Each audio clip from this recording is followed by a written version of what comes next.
ప్రతిపన్ముఖ్య రాకాంత తిథిమండల పూజిత. పాడ్యము నుండి ముఖ్యమైన పౌర్ణమి వరకు ఉండు తిథి వర్గముచే పూజింపబడినది.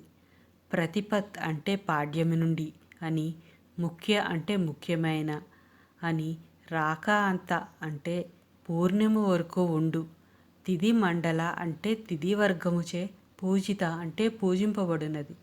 అమ్మవారి పంచదశాక్షరి మంత్రానికి 15 అక్షరాలు ఉంటాయని మనకు తెలుసు. అలాగే ఒక్కొక్క పక్షంలో 15 తిథులు ఉంటాయని తెలుసు. ఒక్కొక్క తిథికి ఒక్కొక్క బీజాక్షరం చెప్పున సమన్వయించుకుంటే సరిగ్గా 15 తిథులకు 15 బీజాక్షరాలు సరిపోతాయి. ప్రతిపత్ అంటే శుద్ధ పాడ్యమి, రాక అంటే పూర్ణిమ కాబట్టి ఈ పంచదశి మంత్రాన్ని శుక్లపక్షానికి చెందిన 15 తిథులతో సమన్వయపరుచుకుని అమ్మవారిని ధ్యానించి అర్చించాలి.